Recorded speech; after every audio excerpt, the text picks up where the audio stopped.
Welcome all. I'm joined today by Italian Member of Parliament Giulio Centemero, who is also the head of the Italy-Armenia Friendship Group in the Italian Parliament. We'll be discussing Italy's relationship with Armenia and Azerbaijan and how a future government in Italy may approach Armenia. So, Mr. Centemero, thank you very much for your time. Thanks to you, to your listener, and to all the people watching from home, of course.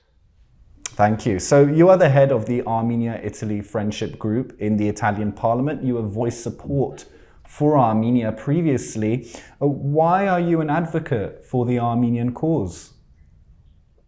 Well, there are many reasons, but I started knowing the history of Armenia when I was 17, 18, because within my political party, which is the League, during our political schools, they taught us about the Armenian genocide as the first genocide of the 20th century.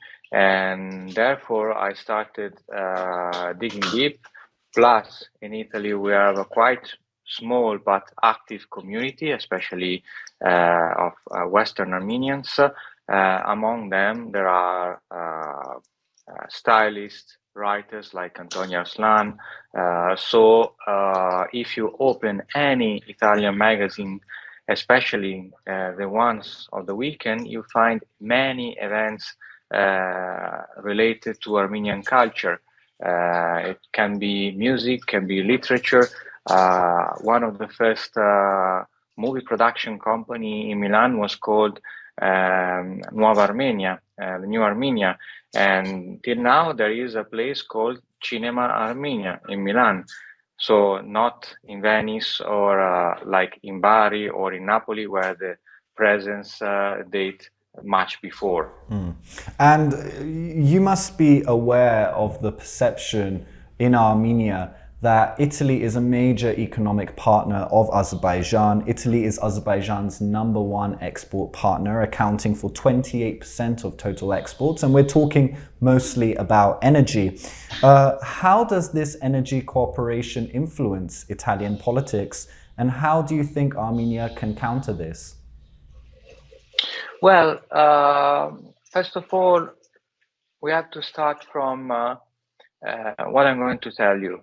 We buy from Azerbaijan oil, basically. Therefore, we're giving them our money, and I think we may ask for economies dependent from us to respect certain standards. I'm talking about human rights, and not just human rights. Considering also the fact that we can also buy from somewhere else, especially how the technology is evolving, is that most probably in a decade or some years, pipelines will not be efficient anymore.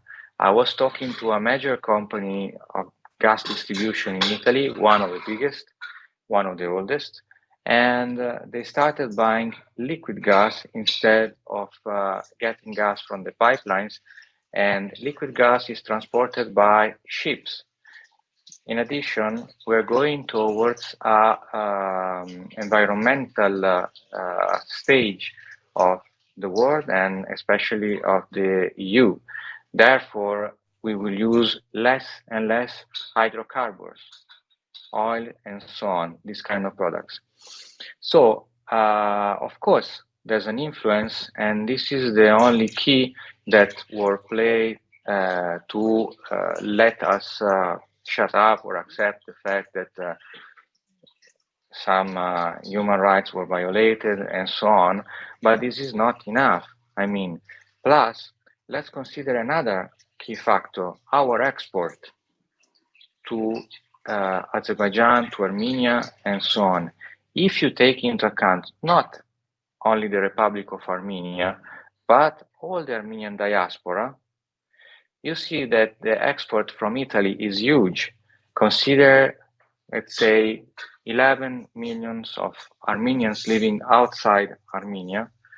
I would say there are more, because if you take into your hands a phone directory in Venice, in Milano, in Palermo also, I'm sure you can spot many Armenian surnames.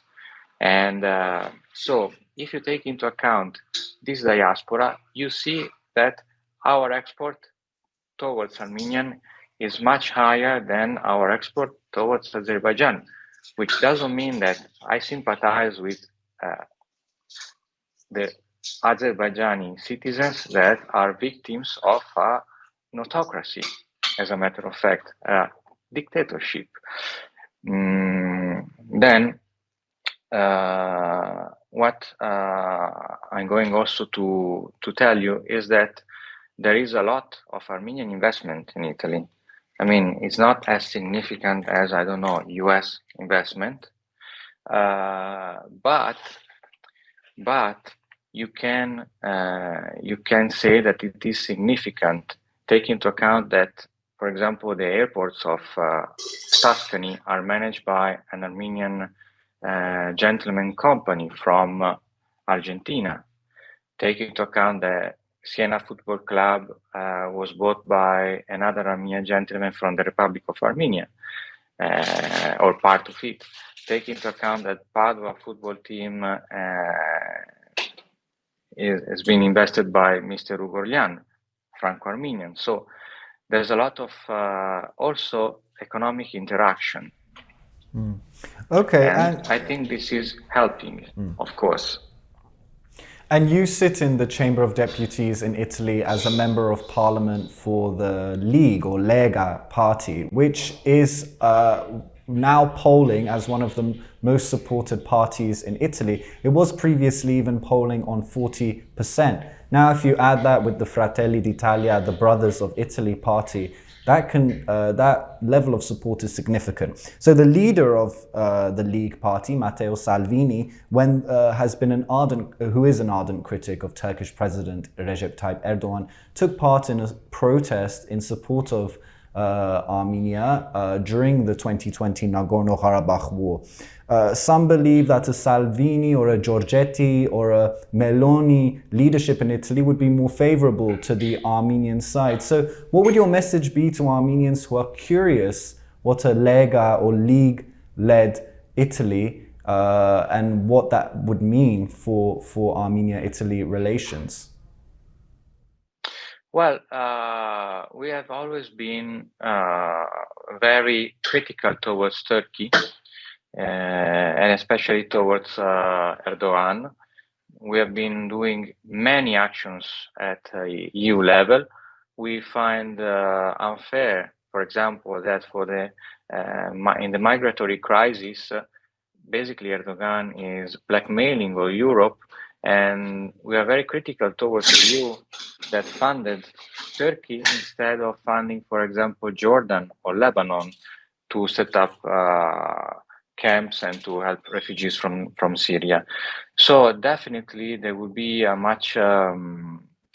stronger collaboration with the Republic of Armenia, also because it's a country that in that area is facing democratic challenges more effectively than others. Maybe because you have a big diaspora, so you are closer to other models, but it's easier for us to deal with democratic countries instead of countries where elections are not very clear, not very transparent, and so on. So definitely the relations will be much closer. We know that even if it is a small country, it has a lot of meaning. And I think that Yerevan, together with Athens, Rome, and also Milan, where the Edict Constantine was released, are at the basis of Western values. Although Armenia is in the Caucasus, it's close to Russia, Turkey, Georgia, Azerbaijan. I definitely think that those Western values are reflected in the fact that, for example, Armenia was the first Christian country of history. And on March the 2nd, the Italian parliament passed a resolution calling for the immediate release of prisoners of war in the South Caucasus. Even during the hearings before the vote on the resolution, there wasn't really any MP that really voiced their opinion against the resolution. Can you explain what pressure the Italian parliament puts on Azerbaijan to put an end to its aggressive policy towards Armenia? Well, the pressure is just moral suasion, let's say, because we cannot be effective on a foreign government. But when your one of your main business partners is asking you to respect certain rights or to release the prisoners of wars, and so on, well, you have to think about it. We're not blackmailing anyone, and I think that diplomatic presence should be always on with everybody. Even when, for example, you know the case of Giulio Regeni, some of my colleagues, they say we should stop diplomatic ties with Egypt. In my opinion, would be a mistake. You always have to talk to someone, even to your enemies or competitors. Therefore, it is important to go on talking about this issue, about this matter. Before entering the parliament, I really didn't know the issue of Nagorno-Karabakh. I knew that it was a territory inhabited by Armenians, an enclave in Azerbaijan, but we didn't know all the issues because it's a matter that is not communicated. While now, for example, you can find on RAI, which is the equivalent of the BBC, it's the state TV channel, they are doing documentaries about this issue, about this matter. When we voted the resolution in the parliament, in the plenary, for the recognition of the Armenian genocide, it was at the beginning of the legislature. So I'm talking about 2018, 2019. Now I don't remember precisely the date. We were at the government with the Five Stars movements. The government was composed by two parties, League and Five Stars movement. I remember we got a lot of pressure from the Turkish embassy and from even some ministers of our government, not from our party, from the other party. But then the parliament showed that it's an independent body and can't be influenced. We represent the Italians, and our voters, they think that human rights should be respected. Therefore, recognizing a genocide, as Italians, Germans recognized the Shoah, it's a good starting point also for Turkey to look to the future in a more serene and brighter way. I think that reconciling with its own history, it's a good starting point. But we were subject to many pressure. Someone was saying, wow, there would be a mess in Libya, because in Libya we were on the same side of Turkey. It would be a mess for Italian export because we export a lot to Turkey. At the end of the day, nothing happened. So finally, the two things are non-related. Plus, what I always highlight is that we cannot forget our values. We cannot think that our values are on sale. Of course, we have to deal to all the countries and all the people in the world, because at the end of the day, we live in the same planet. But we believe in certain values that I call Western values, among which, I say it again, human rights. And finally, Mr. Centemero, as we mentioned, Italy is a major export market for Azerbaijan. Are you pushing the agenda for the Italian government to put further pressure on Azerbaijan to abide by international law and not continue any aggressive policies towards Armenia? Well, last week, for example, we signed an appeal to Mario Draghi, to our Prime Minister, in order to put as a requirement, as a pre-requirement to go into the negotiation of the Eastern Partnership with Azerbaijan, the release of the prisoners of war and the respect of the agreements taken with Armenia under the supervision of Russia at the end of the 44 days war. So this is what we're doing. It was me and 26 more MPs and senators of the Italian parliament. So a consistent number.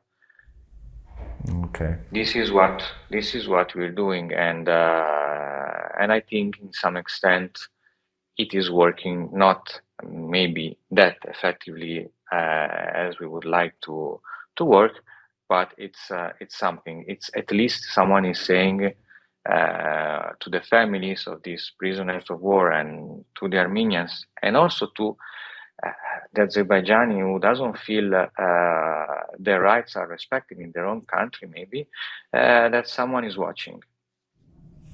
Okay, Signor Centemero, grazie mille. Grazie a lei, shunragalem, e a Ok, e grazie a voi, buonasera.